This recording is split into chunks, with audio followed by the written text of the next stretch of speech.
For 5,000 years, a ring of giant stones has stood on a quiet, windswept plain in the south of England.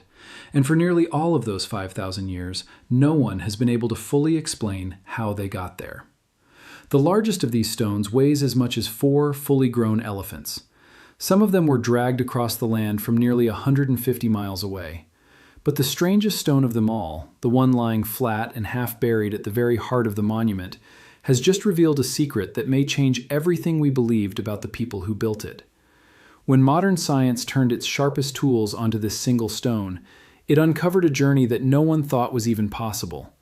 A journey that did not begin in England, did not even begin in Wales, but hundreds of miles farther north, in the ancient highlands of Scotland. To understand why one stone could rewrite an entire chapter of history, you first have to understand just how much we still do not know about this place. The monument is called Stonehenge, and it sits on Salisbury Plain in the English countryside. It is not a single structure, but the result of phases of construction that unfolded over more than 1,000 years, beginning roughly 5,000 years ago, in the late Stone Age. At its center stands a ring of enormous standing stones, the biggest of them towering 13 feet into the air and weighing over 25 tons each. On top of them rest heavy lintel stones, fitted together with a precision that still puzzles engineers today. And running through the entire site is something that cannot be seen, only measured. A perfect alignment with the movements of the sun. Twice a year, on the longest and shortest days, the rising and setting sun lines up exactly with the stones. Whoever built this place understood the sky. They oriented their entire monument to the solstices, a feat that required careful observation across many years. And yet, despite this brilliance, they left behind something deeply frustrating for everyone who came after. They left no writing, not a single word, no instructions, no explanation, no record of who they were, why they built this place, or how on earth they moved stones of this size across such enormous distances. For centuries, scholars could only guess. Some called it a temple, others an astronomical calendar, others still a place of healing or a great monument to the dead. The honest truth is, we still do not know for certain. But in recent years, a new kind of investigator has arrived at Stonehenge, and this one does not dig with a shovel. These new investigators are scientists armed with technology the original builders could never have imagined. They use lasers that scan every inch of the stones, revealing faint carvings and tool marks invisible to the naked eye. They use ground-penetrating radar to map what lies buried beneath the soil without ever disturbing it. And perhaps most powerfully of all, they use chemistry. By reading the precise geological fingerprint locked inside each stone, scientists can now trace it back to the exact spot on Earth where it was first born. And that single ability has cracked the case wide open. The first major breakthrough came with the largest stones, the towering ones that form the Great Outer Ring. These are a type of sandstone known as sarsen. For a long time, no one knew exactly where they came from. Then, in 2020, scientists analyzed the chemical makeup of one of these stones that had been removed for repair back in the 1950s and never returned.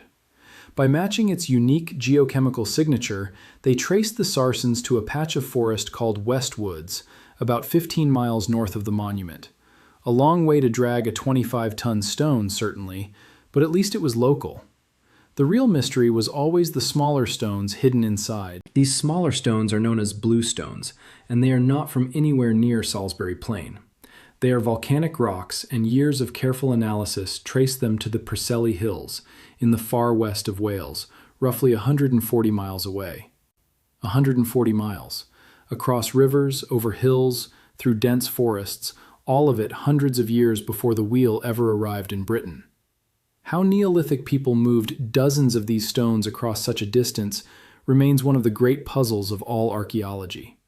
And yet, as astonishing as that was, it was only the beginning. Because there was one stone at Stonehenge that did not quite fit any of the rules. It lies flat at the very center of the monument, half hidden beneath a fallen giant. It is called the altar stone. For decades, scientists believed it too came from Wales, from a band of ancient red sandstone known as the Old Red Sandstone. It made a tidy, satisfying story. The builders carried their stones from Wales, and the altar stone simply came along for the ride. But a small group of researchers was never quite satisfied with that story, and when they finally ran the altar stone through their most advanced tests, the tidy story collapsed completely. In August of 2024, a study published in the journal Nature dropped a genuine bombshell. The researchers had examined the altar stone's geological age fingerprint in extraordinary detail, and the results were unmistakable. The stone did not come from Wales at all. It came from the Orcadian Basin in the far northeast of Scotland. Let that distance truly sink in for a moment. Not 15 miles, not 140 miles. The altar stone had traveled, almost unbelievably, something close to 450 miles.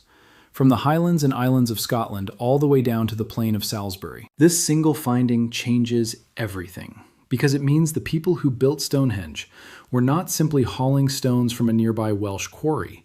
They were part of a network that stretched across nearly the entire length of Neolithic Britain. To move a 6-ton stone across 450 miles, over land and very likely by sea, would have required extraordinary organization, careful planning, sturdy boats, and deep cooperation between distant communities who may never even have laid eyes on one another's homes. It suggests that these ancient people were far more connected, far more sophisticated, and far more ambitious than anyone ever gave them credit for. It also raises a flood of brand new questions. Why this particular stone?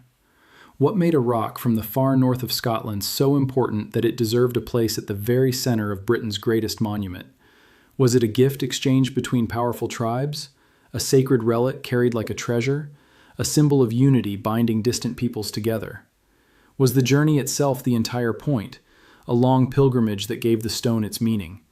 We may never know the answer for certain, but the question alone is enough to reshape how we picture the entire ancient world. And here is the truly humbling part of the story. For centuries, we looked at Stonehenge and saw a puzzle we could not solve, and so we quietly assumed its builders must have been simple, primitive people barely scraping by. The truth is turning out to be almost the exact opposite. They were master astronomers. They were brilliant engineers, and they maintained networks that spanned an entire island, moving not just stones, but ideas, beliefs, and very likely people, across distances that still stagger the imagination. Every time science re-examines an ancient mystery, it does not merely answer old questions. It reveals how badly we underestimated the people who came before us. The stones of Stonehenge are not just rocks. They are messages from a world we are only now learning how to read. And the most important message of all, written into a single red stone dragged from the far north, is this: we were never as alone, or as primitive, or as disconnected as we like to believe. So here is the question I want to leave you with. If a people without writing, without metal tools, and without the wheel could move a stone 450 miles across an entire country, what else might they have accomplished that we have simply failed to recognize? I want to hear your answer. Drop it in the comments below. If this story changed how you see the ancient world, share it with someone who loves history as much as you do. And subscribe, because the next mystery we uncover might be the one that changes how you see our past forever. Until next time, keep questioning, keep digging, and never believe the old story is the final one. I am Arif Hassan, and this is AH History.